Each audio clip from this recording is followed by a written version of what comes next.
Good evening guys, welcome back. Another tiny kitchen recipe. I hope everyone's doing alright, staying inside, being safe as always. Today is a bit of a busier one. So the last few ones that I've been doing, you only need a couple of pans, couple of things, not so many ingredients, but here I'll show you now, it's pretty packed. So what we have, here you go, as you can see, there's all sorts of things going on. So we have some coriander, we have some cumin, we have some flaked almonds, we've got chili spice, we've got some vegetable stock, we've got this stuff, which I'll tell you about in just a sec. We've got onion, so one onion that is chopped up two different ways. This is sliced and these are wedges. So half of it is sliced quite thin, the other bit sliced quite thick wedges.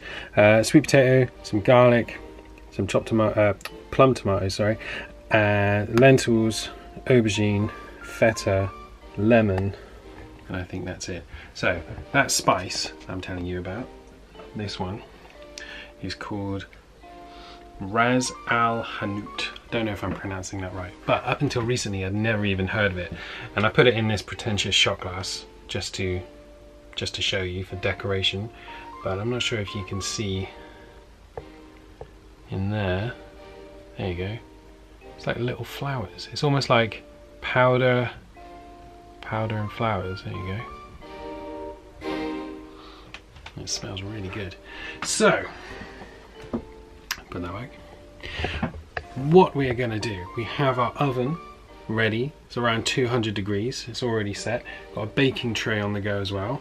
So we will put the sweet potato, the aubergine and the onion wedges, the big fat ones, not the slices, on there. Sprinkle that with some oil.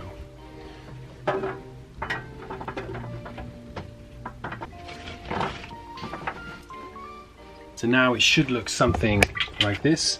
So you've got it all mixed up together. So what we'll do now, we'll put that weird Ras Al Hanout spice on it, the chili flakes, season it with some salt and pepper as well.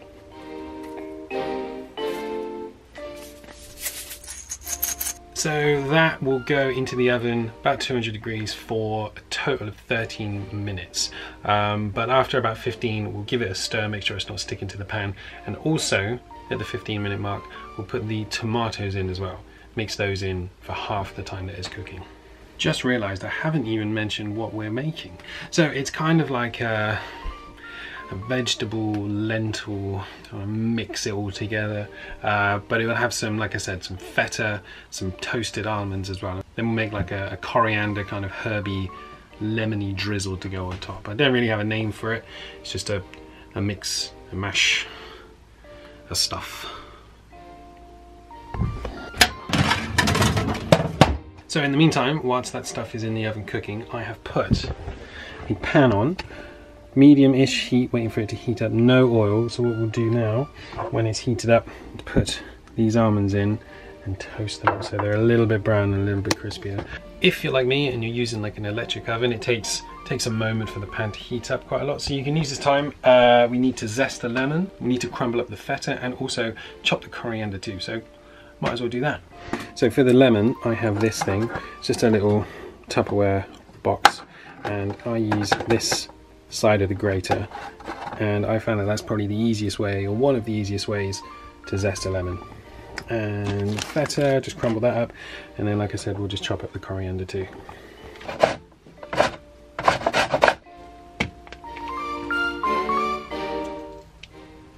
Coriander, nothing special, literally just chopped it very quickly, no special thing, just mix it up.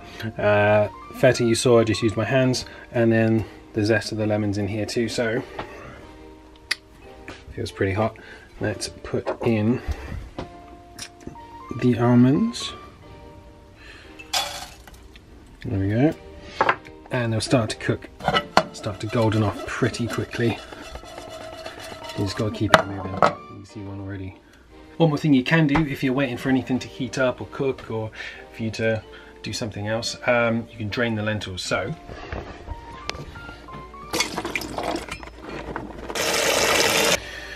okay, as you can see, the golden kind of brown colour on the almonds, that's what we're looking for. Any more than that, that's kind of a bit far. So Let's take these out, put them back in that little bowl that I had them in originally.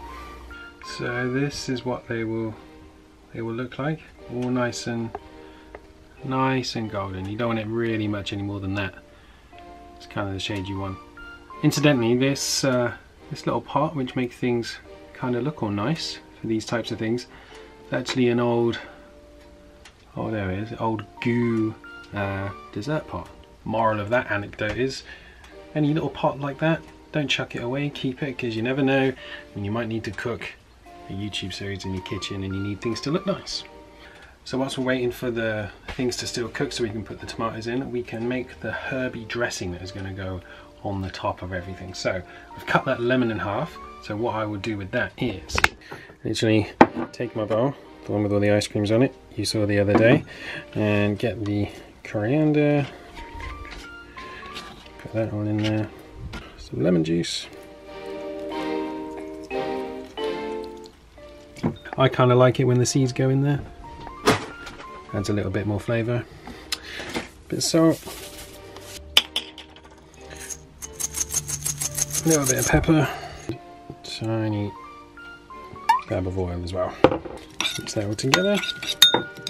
We still have half a lemon left as well, so if you feel like you need a bit more flavour, a bit more lemony kind of vibe or zest to it, you can just squeeze the other half in. But that is pretty much it, and that will just set aside until we're finished.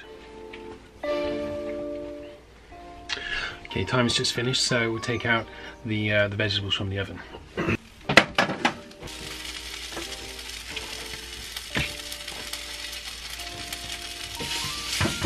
So halfway through, tomatoes, all the spices and all the vegetables are all coming together.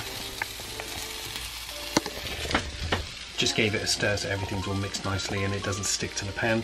That Ras Hill Hanout is getting right up my nose and I'm trying not to sneeze.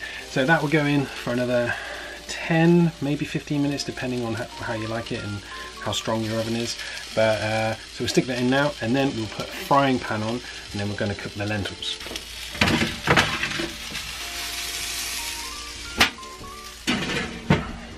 So I've just put some oil in the heated pan, same one we used for the almonds. I didn't even bother washing it out, there's really no point.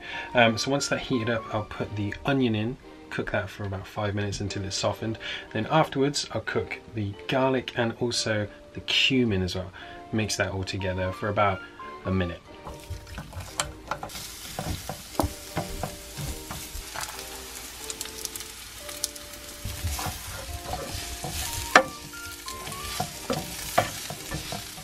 So we'll let all that mix together, only for literally a minute. I put in quite a lot of garlic because I think, well, because I like garlic. So I did about 3 cloves. You can do 2, doesn't really matter, but I like the garlic kind of flavour and everything. So once about a minute has passed and that's all kind of mixed together in some kind of mushy paste, we'll put in about 75 millilitres of water, and then we'll put in the vegetable stock that we've got in one of those little pots. Bring all that up to a boil, mix it together, and then leave it simmering until it's kind of reduced by about half, which will only take about 2 or 3 minutes, and then put in the lentils, mix it all together so it's all one big piece.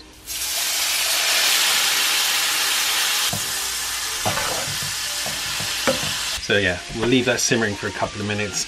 The water will reduce away and it'll be more like a paste rather than kind of a liquidy mess than it is there.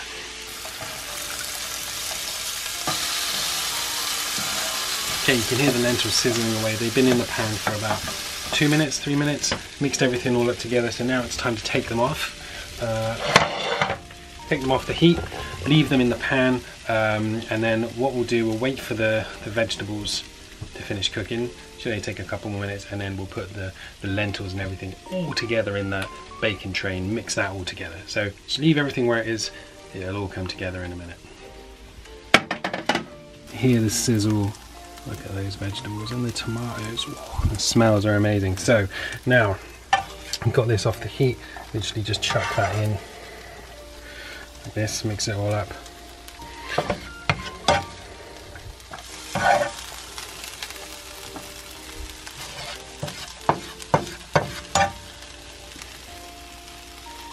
Okay, now we'll just mix this all together.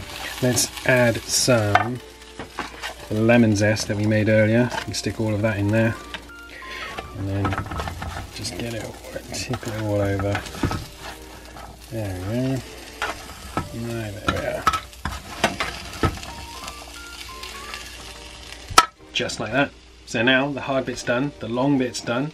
Just got to dish it up. So we'll put some feta on top, put some toasted almonds, and then top it off with that lemony drizzly dressing that we've done.